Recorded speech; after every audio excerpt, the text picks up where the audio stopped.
Doctor Baba Saheb Ambedkar open university.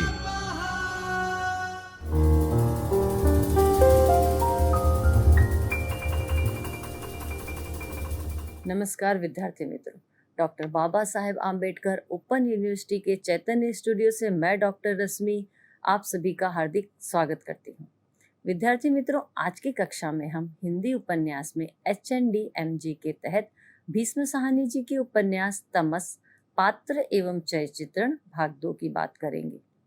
जैसा कि आगे की कक्षा में हमने साहनी जी के तमस उपन्यास की कथा वस्तु का अध्ययन किया एवं पात्र एवं चरित्र चित्रण भाग 1 के तहत भीष्म साहनी जी ने किस प्रकार से तमस में पात्रों का चयन एवं वर्गीकरण किया, उस विषय पर हमने बात करी। आज की कक्षा में हम उपन्यास के प्रमुख पात्रों में नत्थू की पत्नी एवं अंग्रेज शासक रिचर्ड की बात करेंगे।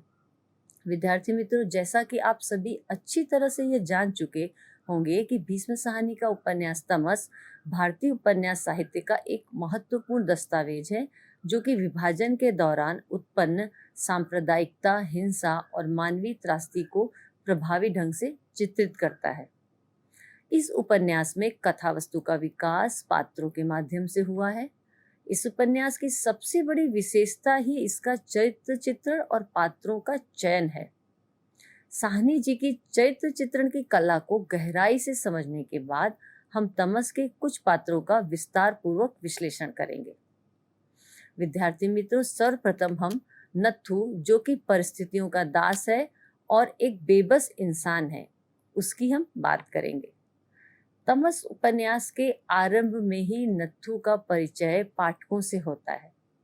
नत्थू एक निर्धन चमार है जो मृत पशुओं की खाल उधेड़ने का काम करता है।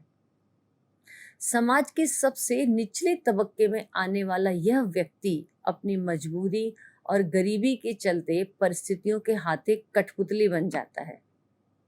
नत्थू का चरित्र एक ऐसे दुर्बल व्यक्ति के रूप में हमारे सामने आता है जो थोड़े से पैसों के लालच में ऐसा कार्य करने को तैयार हो जाता है जो न तो उसकी प्रकृति के अनुकूल है और न ही उसकी रुचि। मुराद अली नत्थू को 5 रुपए का लालच देकर और भय दिखाकर एक सुअर को मारने के लिए मजबूर करता है। हालांकि नत्थू इस कार्य को करने के लिए तैयार नहीं था और वह खुद को इस परिस्थिति से निकालने की कोशिश भी करता है। वह सोचता है कि किस मुसीबत में मेरी जान फंस गई है, मुझे क्या लेना इस काम से। सलोतरी को सुअर नहीं मिलता तो न मिले, मेरी बला से। मैं कल मुराद अली के सामने ये 5 का नोट पटक दूंगा और उससे हाथ जोड़ दूंगा कि यह मेरे बस का नहीं है हुजूर, मैं यह काम नहीं कर सकता। विद्यार्थी मित्रों, उसकी इस बात से यह स्पष्ट है कि नत्थू स्वभाव से हिंसक नहीं है, लेकिन उसकी गरीबी और डर उसे इस अमानवीय कार्य के लिए मजबूर कर देते हैं। वह अपने अंदर चल रहे द्वंद्व से जूझ रहा होता है, परंतु अंततः परिस्थितियों के आगे हार मान लेता है। नत्थू भले ही एक कमजोर और मजबूर व्यक्ति है, लेकिन उसके भीतर दया और संवेदनशीलता कूट कूट कर भरी हुई है। जब वो सुअर को मारने के बाद अपनी कोठरी से बाहर निकलता है तो रास्ते में एक फकीर गाते हुए उसे दिखाई देता है। मुराद अली से मिले 5 रुपए में से वह एक आना उस फकीर को दे देता है। यह घटना ये दर्शाती है कि उसकी आत्मा अभी भी उदारता और करुणा से भरी हुई है। नत्थू के चरित्र की एक और महत्वपूर्ण विशेषता यह है कि वह अपनी पत्नी के प्रति वफादार है। गरीबी और अभावों के बावजूद वह अपने परिवार के प्रति प्रेम और जिम्मेदारी की भावना रखता है। एक अवसर पर जब वह शराब के नशे में वेश्या के पास जाने का विचार करता है तो जल्द ही उसका मन बदल जाता है। वह सोचता है, वेश्या के पास जाऊंगा तो कड़वा बोलेगी, बुरा भला कहेगी, घरवाली चुप रहने वाली औरत है, ढांढस बंधाने वाली है, सुख पहुंचाने वाली है, और 2 रुपए वेश्या को देने के बजाय घरवाली के लिए मैं कुछ ले जाऊंगा तो वह खुश हो जाएगी, कहेगी तुम क्यों लाए, मेरे पास तो सब कुछ है। वह मुझसे कभी कुछ नहीं मांगती। यह बात नत्थू के सरल और प्रेम पूर्वक हृदय को उजागर करती है। वह अपनी पत्नी को खुश देखना चाहता है और अपनी छोटी छोटी सी खुशियों को उसके साथ बांटना चाहता है। नत्थू एक सीधा साधा गरीब व्यक्ति है जो दुनिया के छल कपट और षड्यंत्रों को नहीं समझता। विद्यार्थी मित्रों, उसकी इसी कमजोरी का फायदा मुराद अली उठाता है और उसे सूअर मारने के लिए मजबूर कर देता है। नत्थू को यह एहसास भी नहीं होता कि उसका यह कार्य पूरे शहर में सांप्रदायिक दंगे भड़काने का कारण बन जाएंगे। जब उसे पता चलता है कि मस्जिद के पास सूअर पाया गया है और उसके कारण दंगे भड़क उठे हैं, तो वो व्यथित और पश्चाताप से भर जाता है। सूअर को मारने के बाद नत्थू का मन शांत नहीं रहता। जब उसे एहसास होता है कि उसने अनजाने में एक बहुत बड़ा अपराध कर दिया, तो उसके भीतर आत्मग्लानि और अपराध बोध घर कर जाता है। उसे महसूस होता है कि उसने केवल कुछ पैसों के लिए न केवल अपने मन के विरुद्ध कार्य किया, बल्कि पूरे समाज को भी संकट में डाल दिया। नत्थू का चरित्र एक ऐसे व्यक्ति का प्रतीक है जो परिस्थितियों का शिकार बन जाता है। गरीबी, लालच और डर के कारण वह एक ऐसे कृत्य को अंजाम देता है जिसका परिणाम पूरे समाज को भुगतना पड़ता है। हालांकि उसकी आत्मा निर्दोष है और वह अपनी गलती का पश्चाताप भी करता है। डॉक्टर प्रेम कुमार के अनुसार नत्थू उपन्यास में बहुत समय तक रहता है। वह स्वयं के मानसिक द्वंद्व, अभाव, लालच, नासमझी के साथ अपने वर्ग और जाति की अनेक विशेषताओं को उभारने में वह सक्षम होता है। विद्यार्थी मित्रों, नत्थू का चरित्र इस बात का प्रमाण है कि किस प्रकार एक भोला भाला गरीब और मजबूर इंसान समाज के षड्यंत्रों का शिकार बनकर एक बड़े सांप्रदायिक हादसे का कारण बन जाता है। वह न तो बुरा है न ही हिंसक है, लेकिन उसकी कमजोरी उसे एक ऐसे मोहरे में बदल देती है जिसका उपयोग दूसरों के स्वार्थ सिद्ध करने के लिए किया जाता है। अब हम नत्थू की पत्नी की बात करते हैं। नत्थू की पत्नी समर्पण और संवेदनशीलता की प्रतिमूर्ति है। तमस उपन्यास में नत्थू की पत्नी एक ऐसी भारतीय नारी के रूप में हमारे सामने आती है जो अपने पति के सुख दुख में उसके साथ खड़ी रहती है। उसकी पहचान केवल नत्थू की पत्नी के रूप में ही नहीं, बल्कि एक ऐसी स्त्री के रूप में होती है जो त्याग, प्रेम और समर्पण की जीती जागती मिसाल है। उसका अपना कोई व्यक्तिगत स्वार्थ नहीं है, वह केवल अपने पति की खुशी और भलाई के लिए जीती है। विद्यार्थी मित्र, नत्थू की पत्नी के चरित्र का एक महत्वपूर्ण पक्ष यह भी है कि वह अपने पति के लिए अत्यधिक चिंतित रहती है। जब एक रात नत्थू घर नहीं लौटता तो वह पूरी रात नहीं सो पाती। अगले दिन जब नत्थू वापस आता है तो वह राहत की सांस लेती है। यह दृश्य उसकी पति भक्ति और गहरी चिंता को दर्शाता है। वह न केवल अपने पति की प्रतीक्षा करती है, बल्कि उसके बिना भोजन भी नहीं करती। जब नत्थू उससे पूछता है उसने खाना खाया या नहीं, तो पहले उसे संतुष्ट करने के लिए कहती हाँ मैंने खा लिया है, परंतु नत्थू उसकी सच्चाई भाप जाता है। जब वो दोबारा पूछता है तो वह मुस्कुराते हुए स्वीकार करती है कि उसने अभी तक खाना नहीं खाया था, क्योंकि वह उसकी राह देख रही थी। ये छोटी सी घटना उसके प्रेम, समर्पण और पति के प्रति उसके गहरे लगाव को दर्शाता है। विद्यार्थी मित्र, नत्थू की पत्नी न केवल एक प्रेममयी पत्नी है, बल्कि एक समझदार और धैर्यवान स्त्री भी है। जब नत्थू से बताता है कि उसने एक सूअर को मार दिया है तो पहले वह घबरा जाती है, लेकिन जल्दी ही अपने पति को ढांढस बंधाने लगती है। वो उसे समझाती है, तुमने सिर्फ सूअर को मारा है, मस्जिद के सामने तो नहीं फेंका ना। ये बात तुमने मुझसे बताई, किसी और को मत बताना। ये संवाद उसकी व्यवहारिक बुद्धिमत्ता और उसकी परिस्थिति को संभालने की क्षमता को दर्शाता है। वह जानती है कि स्थिति गंभीर है, लेकिन वह अपने पति को डराने के बजाय उसे हिम्मत देने का प्रयास करती है। विद्यार्थी मित्रों, नत्थू की पत्नी अपने कर्तव्यों को पूरी निष्ठा से निभाती है। वह अपने पति की हर छोटी बड़ी जरूरत का ध्यान रखती है। जब नत्थू उसे चाय बनाने के लिए कहता है तो आश्चर्य से पूछती है, पहले तो तुम कभी इस वक्त चाय नहीं मांगते थे। नत्थू की घबराहट और बेचैनी देखकर वो समझ जाती कि जरूर कुछ गड़बड़ हुई है। जब नत्थू खुद चाय बनाने के लिए आगे बढ़ता है तो उसे ये बात अच्छी नहीं लगती। वह अपने पति से कहती है, मेरे रहते तू क्यों चूल्हा जलाएगा, मैं मर न जाऊंगी। और फिर वह आगे बढ़कर नत्थू की बाह पकड़ लेती है और कहती है, उठ जा, तुझे मेरे सिर की कसम। यह संवाद उसकी घरेलू जिम्मेदारी को दर्शाने के साथ साथ उसके आत्मसम्मान को भी प्रकट करता है। वह अपने पति को हर हाल में सुख देना चाहती है और ये स्वीकार नहीं कर सकती कि वह उसके रहते हुए रसोई का काम करे। नत्थू की पत्नी की चरित्र की सबसे महत्वपूर्ण विशेषता उसकी क्षमाशीलता और सहनशीलता है।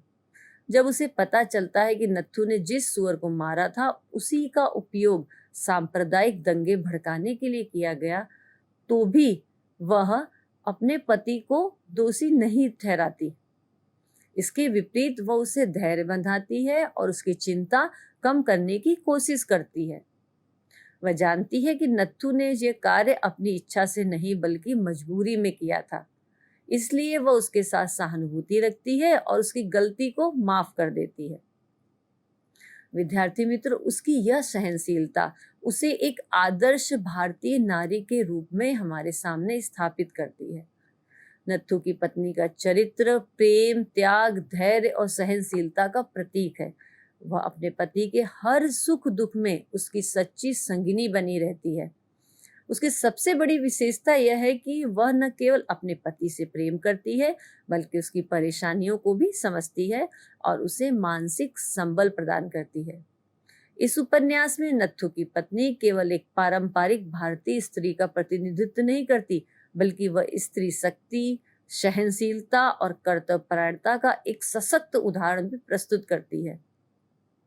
वह अपने पति के लिए एक सच्ची जीवन संगिनी है जो हर परिस्थिति में उसके साथ खड़ी रहती है और उसे संबल प्रदान करती है। अब हम बात करते हैं रिचर्ड की। अंग्रेज शासक रिचर्ड कूटनीति में माहिर था, लेकिन एक असफल जीवन साथी है। विद्यार्थी मित्रों, रिचर्ड डिप्टी कमिश्नर होते हुए भी प्रशासनिक कार्यों में अपेक्षाकृत कम रुचि रखता है। उसकी असली रुचि इतिहास में है और वह भारतीय संस्कृति व कलाओं को समझने में उसका विशेष झुकाव है। उसका कार्यालय केवल सरकारी फाइलों तक सीमित नहीं है, बल्कि वहां इतिहास की झलक भी स्पष्ट रूप से दिखती है। लेखक ने उसके कक्ष का वर्णन कुछ इस प्रकार से किया है। चारों ओर दीवारों के साथ लगी हुई अलमारियों में किताबें ठसाठस भरी हुई थीं। उनके बीच जगह जगह लकड़ी के ऊंचे ऊंचे आधार रखे थे, जिन पर वृद्ध तथा बुद्धिस्तों के अनेक बुत रखे थे। प्रत्येक बुत के ऊपर बिजली की रोशनी का अलग से प्रबंध किया गया था। बटन दबाने पर रोशनी ऐसे कोर से बुत के चेहरे पर पड़ती कि उसका रूप खिल उठता था। दीवारों पर भारतीय चित्रकला के अनेक चित्र, अंगीठी पर गुड़िया और तामपत्र पर लिखा एक ग्रंथ रखा था। अंगीठी के सामने शिलालेख का एक बड़ा सा टुकड़ा लकड़ी के कुंदे के सहारे खड़ा था। उसके कार्यालय की ये सजावट हमें स्पष्ट रूप से ये दर्शाती है कि वो भारतीय इतिहास और कलाओं का पारखी है। विद्यार्थी मित्र, रिचर्ड के व्यक्तित्व की सबसे बड़ी विशेषता यह है कि वह अपनी विभिन्न भूमिकाओं को पूरी तरह अलग अलग रख सकता है। उसकी रुचि भारतीय संस्कृति में है, लेकिन यह प्रशासनिक निर्णयों में बाधा नहीं बनती। लेखक कहते हैं कि एक काम को दूसरे काम से अलग रखना, एक भावना को दूसरी भावना से अलग रखना उसके प्रशिक्षण और स्वभाव की विशेषता थी। वह एक तरह के काम से बिल्कुल दूसरी तरह के काम में बड़ी ही आसानी से अपने आप को ढाल देता था। प्रशासनिक कार्यों में वह निष्पक्ष दिखने का प्रयास करता है, किंतु भीतर से उसकी नीतियां अंग्रेजी हुकूमत को मजबूत करने के लिए होती हैं। विद्यार्थी मित्रों, जब शिष्टमंडल के सदस्य सांप्रदायिक समस्याओं को लेकर उसके पास आते हैं तो वो बड़ी ही शांति और धैर्य से उनकी बातें सुनता है, लेकिन अंततः सभी सुझावों को वो अस्वीकार कर देता है। वह खोखला आश्वासन देते हुए कहता है, मुस्लिम लीग और कांग्रेस दोनों के नेता यहाँ मौजूद हैं, आप सरदार जी को साथ ले जाइए और सब मिलकर एक अमन कमेटी बनाइए और काम शुरू कर दीजिए। सरकार आपकी हर तरह से मदद करेगी। यह उसका राजनीतिक कौशल है, जिससे वह बिना कोई ठोस समाधान दिए लोगों को भ्रमित कर देता है। रिचर्ड की सोच सांप्रदायिक विभाजन को बढ़ावा देने वाली है। वह भारतीय समाज की विविधता से अधिक उसमें मौजूद मतभेदों पर ध्यान देता है। उसकी ये सोच उसकी पत्नी लीजा को भी परेशान करती है। जब वह उससे सांप्रदायिक दंगों के बारे में सवाल करती है तो वह गोलमोल जवाब देने की कोशिश करता है। इस पर लीजा कहती है, बहुत चालाक मत बनो रिचर्ड, मैं सब जानती हूँ। देश के नाम पर ये लोग तुम्हारे साथ लड़ते हैं और धर्म के नाम पर तुम इन्हें आपस में लड़ाते हो। क्यों? ठीक है ना? रिचर्ड इस तर्क के आगे निरुत्तर हो जाता है। वह स्वीकार करता है कि हुकूमत करने वाले ये नहीं देखते कि प्रजा में कौन सी समानता पाई जाती है। उनकी दिलचस्पी तो यह देखने में होती है कि वे किन किन बातों में एक दूसरे से अलग हैं। धर्म को लेकर उसकी धारणा भी सतही और हास्यपद है। वो कहता है कि मुसलमानों के नामों में अली, दीन, अहमद जैसे शब्द होते हैं, जबकि हिंदुओं के नामों के पीछे लाल, चंद, राम जैसे शब्द जुड़ते हैं। वह हिंदू, मुस्लिम और सिखों की पहचान को अलग केवल बाहरी प्रतीकों और खान पान की आदतों से जोड़कर देखता है। विद्यार्थी मित्रों, रिचर्ड का वैवाहिक जीवन भी सुखी नहीं है। उसकी पत्नी लीजा और उसके बीच अंत तक एक दूरी बनी रहती है। न तो वह अपनी पत्नी को अपने विचारों के अनुरूप बना सका और न ही वह खुद को उसके अनुरूप अपने को ढाल पाया। विद्यार्थी मित्रों, यह दर्शाता है कि वह प्रशासनिक चातुर्य में माहिर होने के बावजूद अपने निजी जीवन में असफल रहा है। रिचर्ड की नीति फूट डालो और राज करो पर आधारित है। वह सांप्रदायिक विवादों को भड़काकर शासन करना चाहता है। जब लीजा उससे पूछती है क्या उसे किसी खतरे का अंदेशा है, तो वह जवाब देता है नहीं। लीजा, अगर प्रजा आपस में लड़े तो शासक को किस बात का खतरा है? यह कथन उसकी मानसिकता को पूरी तरह से उजागर कर देता है। रिचर्ड एक कुशल प्रशासक और चतुर राजनीतिज्ञ है, लेकिन वह अपने निजी जीवन में असफल पति और संवेदनहीन व्यक्ति साबित होता है। वह भारतीय समाज की कमजोरियों को समझता है और उनका उपयोग अपने शासन को बनाए रखने के लिए करता है। लेखक ने उसके चरित्र को इस तरह से प्रस्तुत किया है कि पाठक उसमें घृणा के बजाय सहानुभूति महसूस करता है। डॉक्टर विवेक राय के शब्दों में, किसी अंग्रेज प्रशासक के चरित्र पर इतना सीधा, तेज, तीखा और सधा हुआ सटीक किंतु सूक्ष्म सांकेतिक व्यंग्य इसके पूर्व कहीं हिंदी उपन्यास में आया है तो मुझे स्मरण नहीं है। इस प्रकार रिचर्ड केवल एक कूटनीतिक प्रशासक ही नहीं बल्कि एक ऐसा व्यक्ति भी है जो अपने स्वार्थ के लिए नैतिकता और संवेदनाओं से समझौता करने में संकोच नहीं करता है। विद्यार्थी मित्रों, इस तरह से उपन्यास के प्रमुख पात्रों में हमने यहाँ पर नत्थू, जो कि परिस्थितियों का दास है और एक बेबस इंसान है, उसकी पत्नी को यहाँ पर समर्पण और संवेदनशीलता की प्रतिमूर्ति दिखाया गया है, और रिचर्ड जो कि कूटनीतिज्ञ में माहिर है परंतु वैवाहिक जीवन में एक असफल जीवन साथी साबित हुआ है, उसके बारे में चर्चा की। आगे की कक्षा में हम प्रमुख पात्रों में जरनैल सिंह, मुराद अली, हरनाम सिंह की बात करेंगे। धन्यवाद। स्वाध्यायः परः।